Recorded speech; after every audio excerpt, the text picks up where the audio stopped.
사회주의 정책들의 문제는요, 여러분. 기본 정책이 표준이 돼버립니다. 제가 지금 이렇게 되는 게 김성홍님 감사합니다, 여러분. 이것 때문에 그래요. 제가 이걸 보고 너무 어이가 없어서 이거는 내가 지금 며칠 동안 이거 좀 생각 좀 하다가 이건 이게 진짜 이 사람들이 법안을 추진할 건가? 라고 하다가 이 법안이 진짜 추진되는 걸 보고 한마디 해야겠다. 민주당에서 이걸 진짜 법안을 내서 이제 이규민 의원이 하고 뭐 여기 여러 의원들이 돼서 이 법안을 지금 통과를 시키고 하겠다는 건데, 여러분, 사회주의 정책은 기본이 표준이 되고 동기부여가 실종이 돼요. 동기부여가 실종이 된다는 거예요. 자, 여러분, 이게 내가 공공주택에서 제가요, 제가 이 여러 가지 얘기를 하면서 이제 코뮤날카 얘기도 하고 했었죠. 제가 그 소련 주택, 코뮤날카 뭐 이런 거, 코뮤날카 얘기도 했었던 거에서 여러분 잘 이제 아셔야 될 게 어떤 식이었냐면요, 결국은 이게 처음에 뜻은 좋은데 그 풀어내는 방법으로 이 공공주택 공급을 하게 되면요, 결국 어떤 문제가 생기냐면요, 여러분, 질이겠어요, 양이겠어요? 공공주택 공급에 우리가 이게 공무원들이잖아요. 공무원들과 정치인들의 동기잖아요. 이걸 공급주택을 공급한 게 우리의 시장의 니즈가 아니라 정치인들의 니즈에 맞춰서인데, 그 니즈가요 뭐겠어요? 공급량으로 기결이 돼요. 양으로. 그럼 공급량을 늘리기 위해서 여러분, 공급량도 어디에 있는 양이요? 서류에 있는 양입니다. 서류에 있는 양을 늘리기 위해서 결국은 이건 거의 모든 나라들에서 다 발생했던 일이에요. 어떻게 할까요? 주택 쪼개기로 귀결이 돼요. 공무원 서류에 있는 주택으로 되기 때문에 몇 가구 이렇게 돼서 결국 주택 쪼개기로 귀결이 됩니다. 이 쪼개기로 귀결이 되면 어떻게 되냐면 디테일이 다 뭉개져요. 그리고 여러분, 이 양으로 되면, 여러분, 양으로 귀결이 되면, 그러면 이 정부 정책을 실시하고 나라 세금을 들여서 뭔가를 했는데, 그 다음엔 어떻게 되겠어요? 홍보합니다. 홍보. 주택을 양으로 쪼개놓고요, 필연적으로 이 사회주의는 홍보용 주택 선전선동용 표준을 만들고, 우리가 이렇게 코뮤날카를 공급했는데, 이렇게 임대주택을 공급했는데 이렇게 좋아 라고 쓸데없는 돈을 쳐바른 문재인 사례도 있지 않습니까?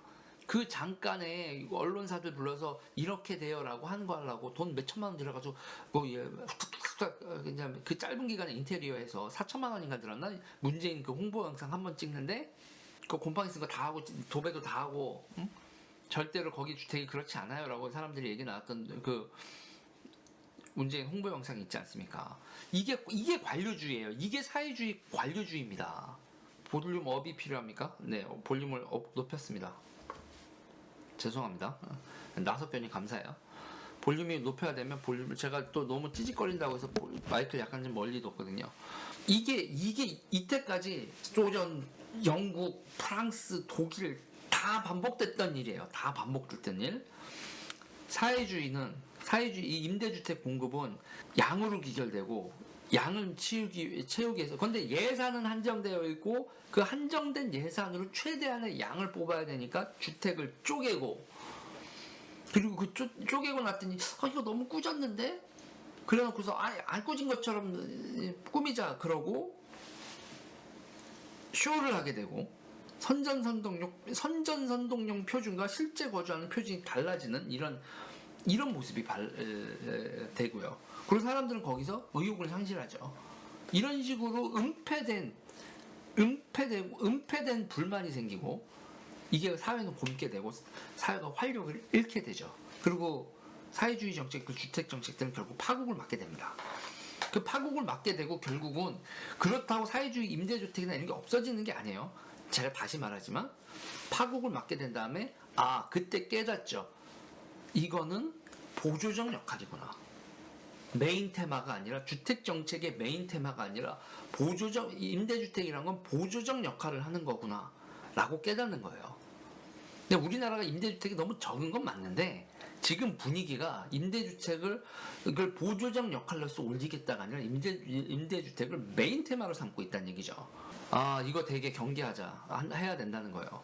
저는 임대주택이 전체 임대주택 비율에서 지금 3, 4%인가 이런데 한 10%까지 올라가는 거 거기까지는 전 찬성해요. 그런데 이게 마치 모든 것에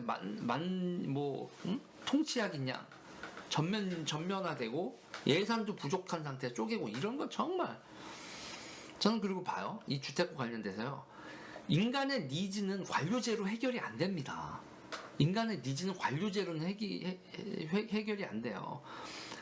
그 동기가 아무리 선이었다고 해도요. 결국 나중에 서로가 서로 할 때 우리 민망해진다니까요.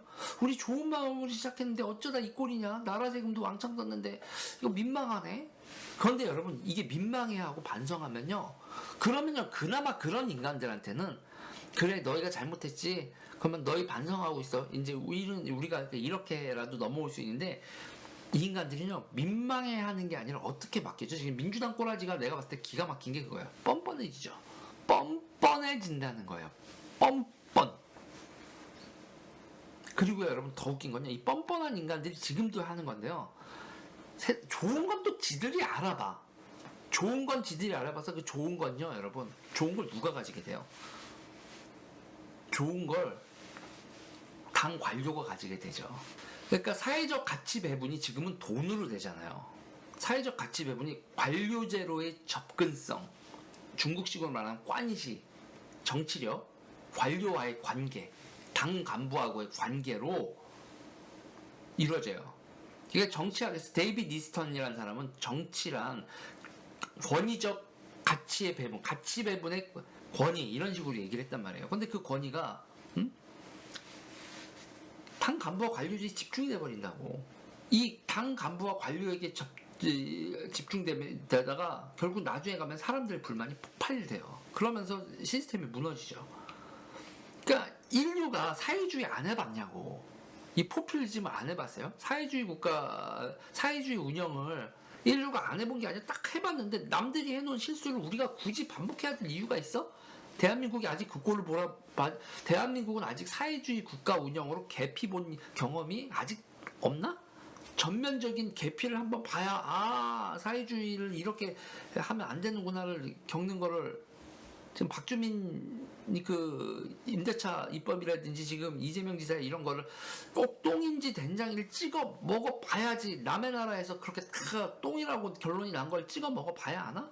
자 보세요. 이 주택 문제에 대해서 디테일을 보자고요. 층간소음 문제 같은 게 우리가 이제 주택에서 프라이버시 문제에서 제일 사랑할 때나 애들 키울 때나 문제가 이제 층간소음 문제잖아요. 내가 사랑하는 소리가 옆에서 나는 거 신경 쓰이고 딴 사람들이 소리 듣는 거 좋아? 그리고 애들이 쿵쿵거리는 소리 좋냐고요. 예를 들면 이 소음 문제 같은 경우도 문제가라고 하면 우리가 이 문제 해결할 때 기본이 뭡니까? 누가 비용을 내고 해결을 하잖아요. 사회가 점점 발전하고 기술이 발전을 하고 사회가 발전을 하면서 층간소음 문제 이렇게 하면 해결할 수 있어요. 얼마 내세요? 네, 얼마 내겠습니다. 얼마 내겠습니다라고 해결이 되는 거예요. 자 보세요. 난방, 이중창 비싸죠? 이중창이 단열 이중창이 당연히 비싼 거 아니야? 그럼 그 비용을 내고 하는 거야. 도배, 인테리어, 뭐 공간 구획 돈 내고 해결을 해. 책임이 소재가 있고 이런 걸 전부 다 돼요. 가전, 청소도구 다이슨을 쓸지 뭘 쓸지, 옷방은 어떻게 돼 있을지, 음식물 처리는 어떻게 할지, 택배 공간은 어떻게 할지, 게스트하우스, 공영 공간, 헬스장, 수영장, 뭐 골프 하우스, 뭐 맘카페, 아이들 놀이방, 뭐 어르신들, 양로원이 아니라 뭐라고 그래요? 경로당, 커뮤니티 센터, 이런 택배, 보안, 이 수많은 문제들이요. 다 기본적으로 우리가 원하는 사람들이 비용을 처리할 수 있으면, 그러면 그 돈을 내고, 아이고, 우리 아파트 명품 아파트다. 아이고, 니네 아파트에 뭐 이런 게 있냐, 없냐 하면서 서로 비교하고, 욕망하고, 그러면서 주택이 발전하는 거죠. 자, 문제는 임대주택 같은 경우에는 여러분 살면서 불만이 생겨요. 불만 해결 어떻게 해요? 불만이 생겼을 때 이 불만을 해결하는 게 아니라 어떻게 됩니까? 대부분의 임대주택의 문제는 내가 무슨 임대주택이 그렇지 뭐 이렇게 하고 여러분 자기의 불만을 그냥 수능해요. 상황에 좁은데 임대주택이 이렇지 뭐 임대주택이 층간소음이 이렇게 아유 그 임대주택에 도배가 찢어졌네 아유 저기 균열이 났네 뭐 임대주택이 그렇지 뭐 수능을 한다고. 그리고 불만이 생기면 뭐 공무원들한테까지 여기 이거 임대주택 왜 있다고 그러셨어요 얘기할 수 있지. 4년에 한 번 선거로 선거 때 한 번 얘기할 수 있는 겁니다. 근데 그 선거라는 게 온갖 선동적 요소가 들어가고 디테일한 민원사항을 얘기하면 민원사항들 디테일한 거 나오죠. 네네네 하지 그걸 해결한다? 관료제가 그런 민원들 듣고 그 선거판 한번 돌아가면서 아유 해결해드리겠습니다 한다고 그 민원이 접수됐다고 해결이 된다? 이거에 동의하면 애새끼냐 이런 말이 나오는 거죠. 그리고요 이게 이제 포퓰리즘이라는 건요 이게 뭐냐면 아니 그런 거 문제 해결 다 했을 수 있어요. 여러분 어떻게 해결할 수 있어요? 빚내서 해결할 수 있지. 여러분 이게 우리가 저거 갖고 싶은데 너무너무 갖고 싶은데 해결할 방법이 없네 그럴 때 요즘 광고를 내가 너무 안 봤구나. 옛날에 여기 있어요. 지금은 망한 회사 얘기할게. LG 카드야 막 이러면서 카드로 사세요. 여러분 부자 되세요. 뭐 부자 되라고 하면서 대출하래 막. 참네. 환장하는 거지. 부자 되세요 그러는데 카드 쓰래. 빚내래. 오 기억나죠 옛날에. 지금 20년 전 광고긴 한데. 뭐 임대주택 다 근데 제 얘기는 이 포퓰리즘의 문제는 정치인들이 부채를 땡겨와서라도 뭐 지방채를 발행하든 국고채를 발행하든 해결할 수 있어 빚으로. 근데 빚의 문제는 뭐예요? 지속 가능하지 않죠. 언젠간 갚아야 돼요. 자기 임기 중에만 안 갚으면 되는 거야. 내 임기 10년 내에는 이거 터지지 않아. 지속 가능성, 미래에 대한 설계를 망각하고 선거를 위해서 쌓아 올려놓은 곶감 빼먹는 거, 이거 미래를 좀 먹는 거죠. 지금 문재인 정책 중에서 가장 포퓰리즘적으로 심각한 문제가 국민건강보험이죠. 다 까먹었죠. 흑자나던 건강보험 적자로 돌려버렸죠. 한전 적자 만들었죠. 일단 지금은 괜찮아. 나중이 문제인데? 내가 대통령이냐? 와. 그리고 공무원 늘리고요. 참. 그리고 공무원 늘려서 고용지수 올려놔. 그럼 그 공무원들 나중에 호봉 올라가. 연금 누적돼. 그럼 국가에 다 빚이야. 여러분 공무원 뽑으면요. 그거 다 국가의 빚입니다. 인구가 줄어드는 나라에서 공무원은 늘어. 이게 정상적인 걸까요? 지금 이제 대한민국 인구 줄기 시작하는 나라입니다. 지금 공무원 뽑으면 30년은 최소한 가는 거예요. 그런데 지금 상황에서 공무원을 폭폭폭폭 늘린다? 미친 거죠.